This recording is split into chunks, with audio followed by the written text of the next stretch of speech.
Hi, and welcome back to another episode of All In on Gaming, a CPI Thoughtcast series. I'm your host, Joseph Lohmann, and I'm joined today by the managing editor of Casino International magazine, Matt Broughton. Matt, welcome. Thank you very much for joining us. So you've been the managing editor, you've been with Casino International magazine for 12 years now, quite a long time. Yeah. Tell me a little bit about the magazine for those who are unfamiliar. So Casino International has been going for quite a long while. It's kind of one of the original legacy magazines that was, going out to all the card rooms. I got involved with the magazine probably about 9 or 10 years ago because really they wanted to start acknowledging iGaming. It was kind of like online gaming as we kind of thought about it then. It was for a magazine that had traditionally been about roulette tables and craps tables and going out to bingo halls. It was what's this newfangled online thing that's happening, and we should probably acknowledge it. And because I had a bit of a background in gaming and online gambling, they came to me, so we started a section of the magazine called, it's now called GIO, Gaming International Online. So it's a part of Casino International that acknowledges and deals specifically with iGaming. And then that kind of spread out across the magazine. And then in fact, it was when COVID slowed everybody down, when COVID was gone again, not that it's gone, but you know what I mean, is that then actually they asked me if I would take over the running of the whole magazine. So I've been running the whole thing for a couple of years now. But that's really the very basic history. It was one of the original magazines that served the industry. And now it's a much broader kind of scope to take it, the iGaming as well as the affiliate world, as well as everything, still dealing with roulette tables and crap tables. And for everyone who says he looks vaguely familiar, where do I know him from? You're also the host of two of the big award ceremonies of the year, the European Casino Awards and the new European iGaming Awards. Yes, we just launched that new one. That's the first one we had literally here this week. So the company behind Casino International is a publisher called Data Team. They have, I think 40 odd publications across various sectors, and as well as the publication magazines, they also run lots of events genuinely linked to those industries.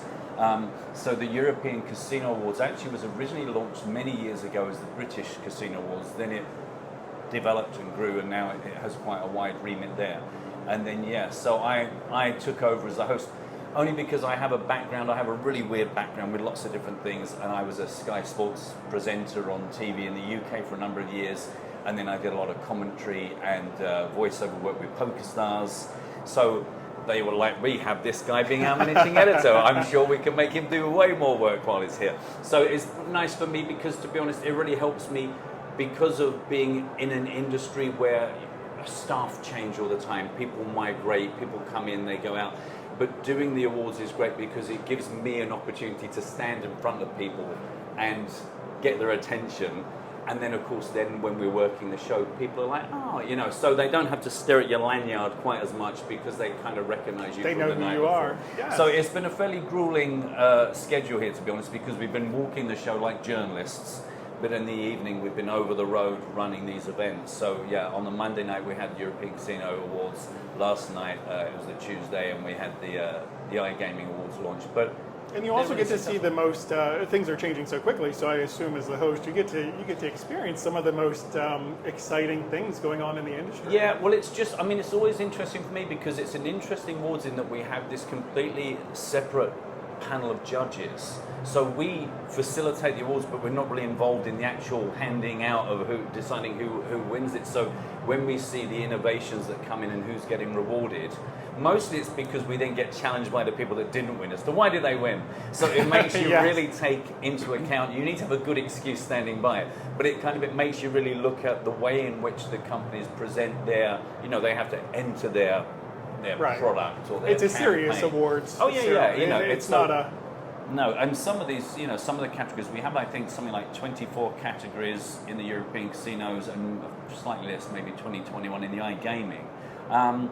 But you get a lot of entries per category, and it's a lot of material to work through to try and see where the award decision has come from. But it's a great way of, sometimes we go around and we see guys, it's a very casual meeting, on the show floor. Sometimes it's a very formal presentation. So it's quite nice for me having this double role, is that I get to see the real proper presentations on all these products. from that side of things, which then of course I can use that knowledge when it comes to putting the magazine together. So it's a very privileged position to have those two sides of the coin flipped. And it's an exciting time to be in the industry. There's a lot of change in many different markets. What do you think is the most interesting? What's the most, maybe not exciting, but the most... I don't know. I mean, I don't know if I'd say it's interesting. I think that the most prevalent thing for everyone is always the regulations. It's trying to stay on top of all the regulatory needs and the requirements, and they shift and they change, and something that was legal suddenly becomes illegal. And it's interesting for me seeing companies trying to find a way around it. So, you know, you've got the German market where people can only bet with cash. So how do we make that as seamless as an experience for people that are used to dealing everything digitally and, you know, with ID cards? And how do we deal with this awkward cash business?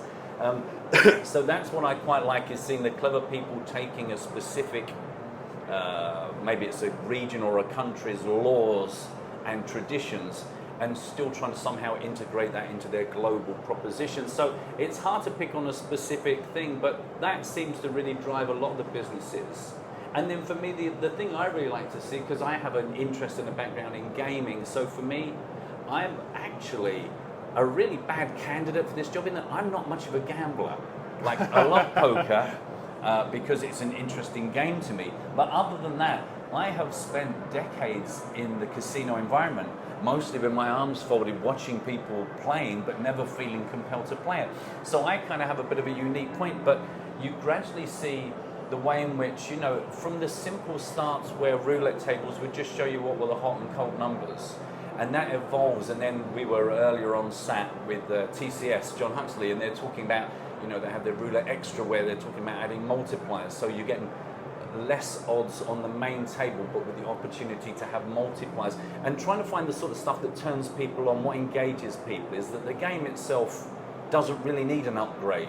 Roulette has proven to be popular for hundreds of years, but people these days, they come from playing games on their mobiles or having PlayStations or VR, whatever it is in their normal lives, and they want a bit more gamification, a bit more excitement, a bit more of a fast reward. So that's what I enjoy watching, is how. So that's that one way that crossover. the whole online gaming digitization over the past 10, 20 years has really impacted in-person gaming. Exactly, and even I was I can't think where I was yesterday. There was one of the stands. I see so many people, I feel dreadful now. I can't remember even who I was with, but they had what I would call from the UK like a fruit machine, an old school fruit machine where it was very, very basic in its display.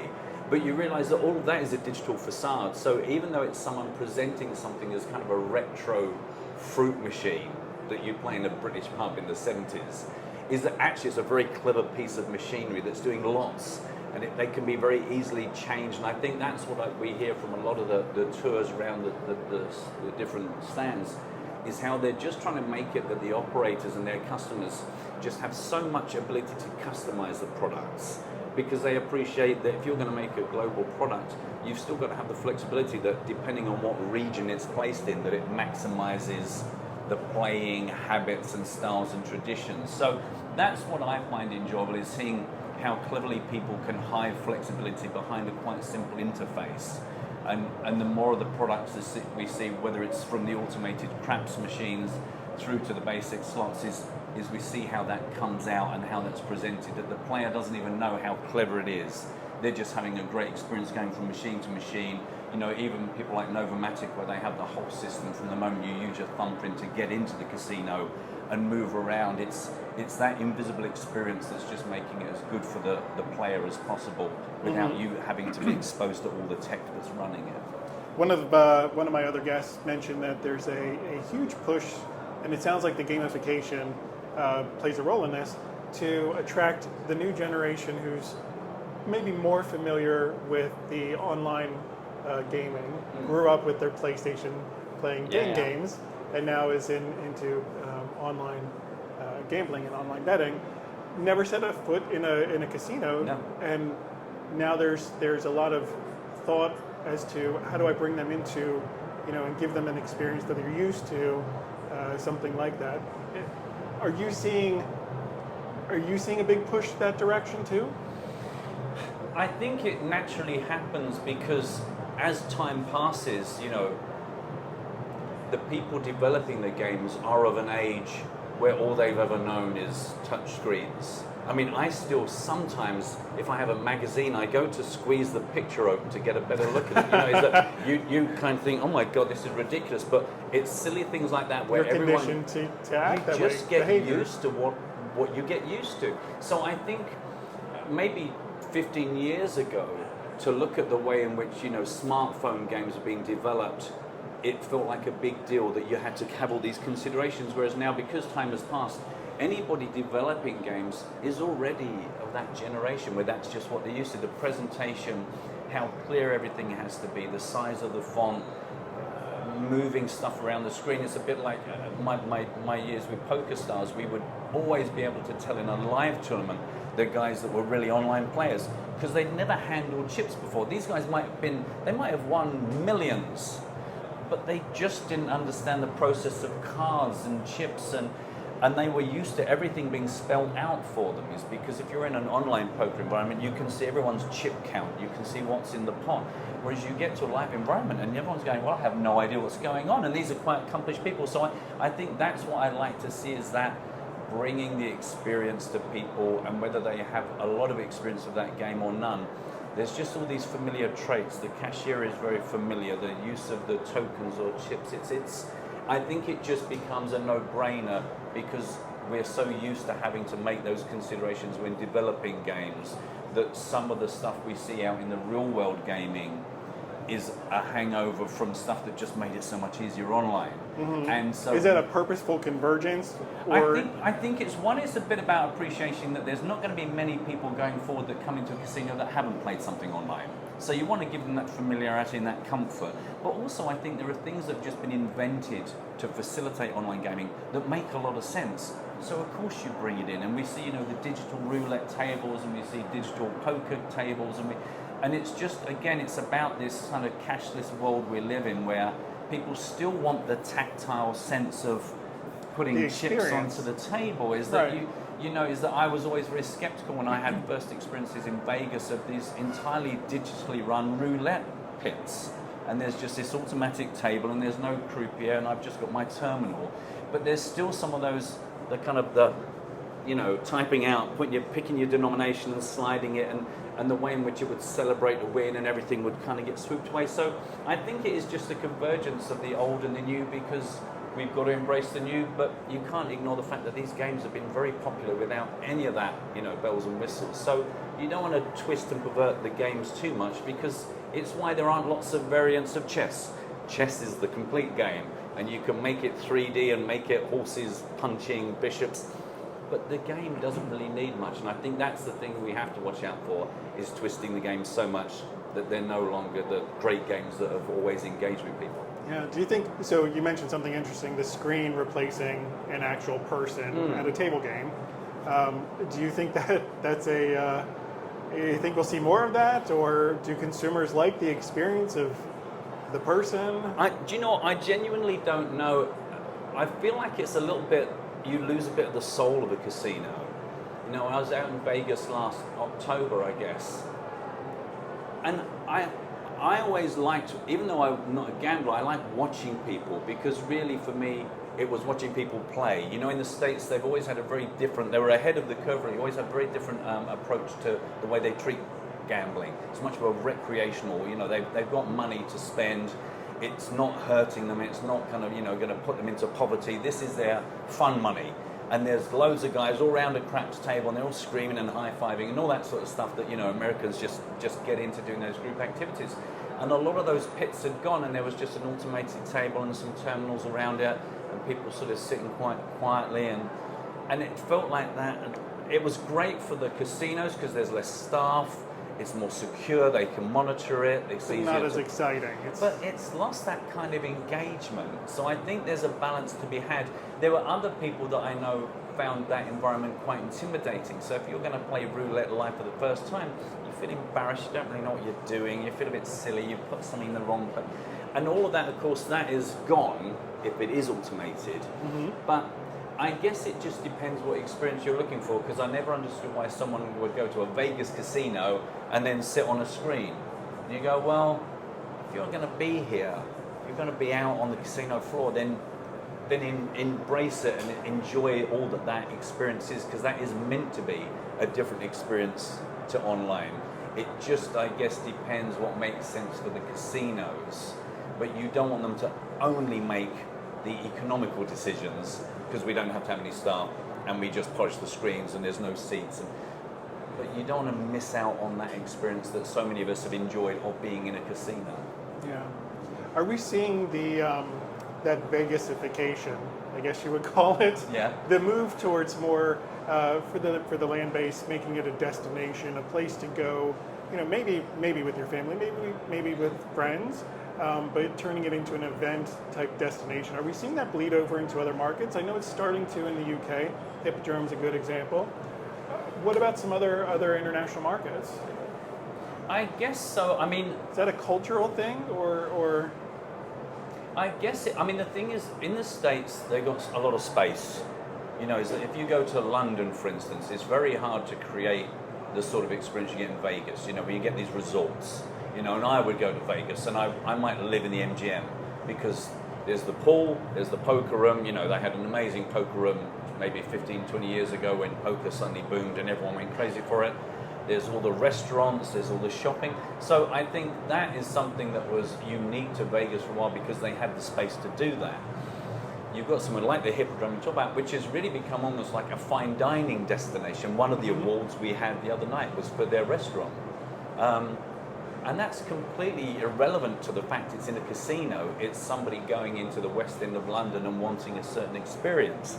I think we will see more of that. We've had more international interest, certainly into the awards, from various casinos in Germany and Holland and Spain, where they are trying to make it much more of a recreational destination. You know, live music, live shows. We see the theatres, you know, the Magic Mike Theatre alongside the casino, where people are using it for more than just gambling. It becomes a much more healthy night out. And there's a bit of everything. You go more to a great social, bar. for sure. Yeah. So I think we'll see more of that. Again, it just depends. That's down, I guess, to companies understanding their region, knowing there are some places where all they care about is gambling. They just want as many tables as possible, 24/7. There are other places where people aren't that excited by that. They're excited by the night out that going to, for instance, the Hippodrome presents. Which the games are a part. They're part of it, but they're not the be-all, end-all. These aren't gamblers. You know, these are people where if you stop them as they came out of the casino and said, "Are you a gambler?" They go, "No." "What have you done?" Just came for a good time. Had a drink. We played some roulette. I lost 20 quid, and you know, it's part of their recreational budget. Mm-hmm. They're not the hardcore guys, because meanwhile, you go into the darker pits of the casino, and there's the poker room where guys are just grinding it out on £1, £2 tables. Those are the guys that are just there to see if they can make some money. They're not there for an experience. You know, the razzle dazzle, completely removed from those dark environments. But I think that's an interesting model in itself, because poker used to be very hard to find in Vegas.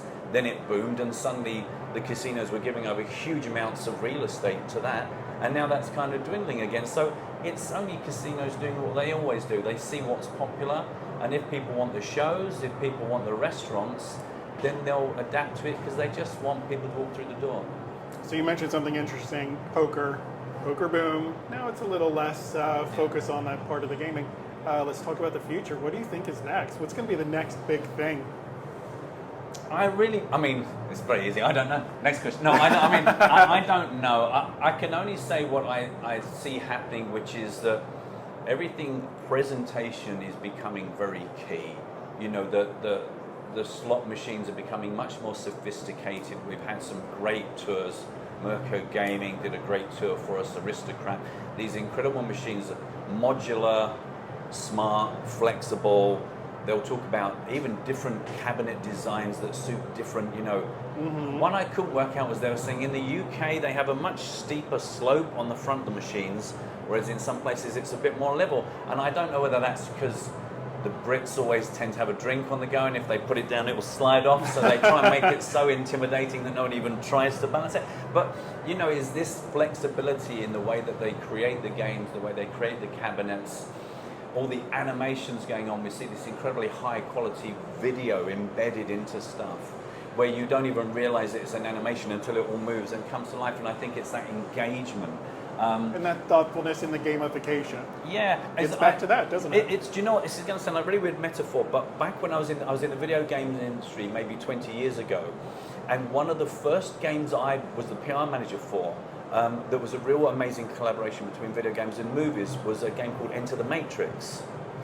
And it was the first time that games makers and filmmakers had the same interest, because it was quite young. It was the Wachowski brothers, as they were then, is that they were gamers. So when they came to make the films, they really wanted to be making the game at the same time.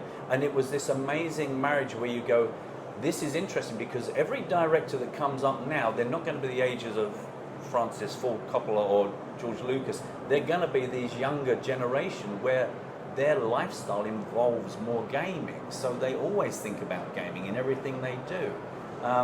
And I think that's what we will see is more of the guys that are in all the different countries developing the products. They are just inherently going to have a different thought process about how we make this fun. The older guys might be looking at algorithms and what's the great payout and what odds do we give and what multipliers.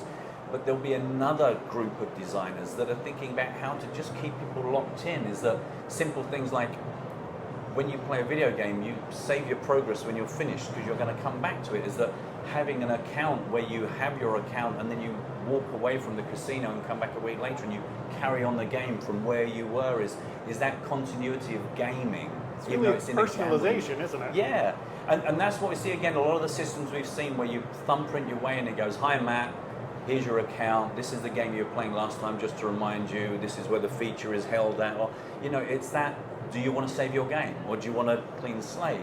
So I think we'll see more of that, and especially where you've got some games like, it's interesting seeing companies like Konami, because of course Konami, from my point of view, I think of all the video games I've ever played at Konami games, and I'm surprised to not see more of those identities and those properties in their gambling offering, because those are established IPs, they're recognizable brands. And I think a large percentage of customers in a casino would gravitate towards the characters they know. So I'm kind of surprised, because we saw it with the video games industry, is very quickly the video games industry realized that if they licensed James Bond or Jurassic Park, is that they immediately took a game that had no reason to be on a higher level. It got that high level because there was a recognition. And so we saw this spate of everyone just spending fortunes licensing, you know, properties that had no place in the game. But I wouldn't be surprised to see more of a crossover where people realize that gamers have an affinity for Tomb Raider or Spy Hunter or whatever it is that's their love at home. And if they bump into that on the casino floor with all this choice, they might be more compelled to gravitate. So I think we will just see more of this blurring of the lines between the way movies and video games and gambling is, because the customers are all going to get to an age where the average age of most video gamers is 34 or 37 or something. You know, it's not, these games aren't made for kids, and so they're all legally able to go into a casino. So they'll probably want to see the things that make them feel good about life. So I would imagine we will see much more gamification in those products. Excellent. Thank you very much for sharing your thoughts on the gaming industry. Really appreciate your time. If you are interested in Casino International Magazine, I encourage you to follow them. Lots of really good information. Thank you. We've linked to them in the show notes. And if you enjoy this podcast, I would encourage you to like, share, and follow us. You can find us on YouTube, Apple Podcast, and Spotify.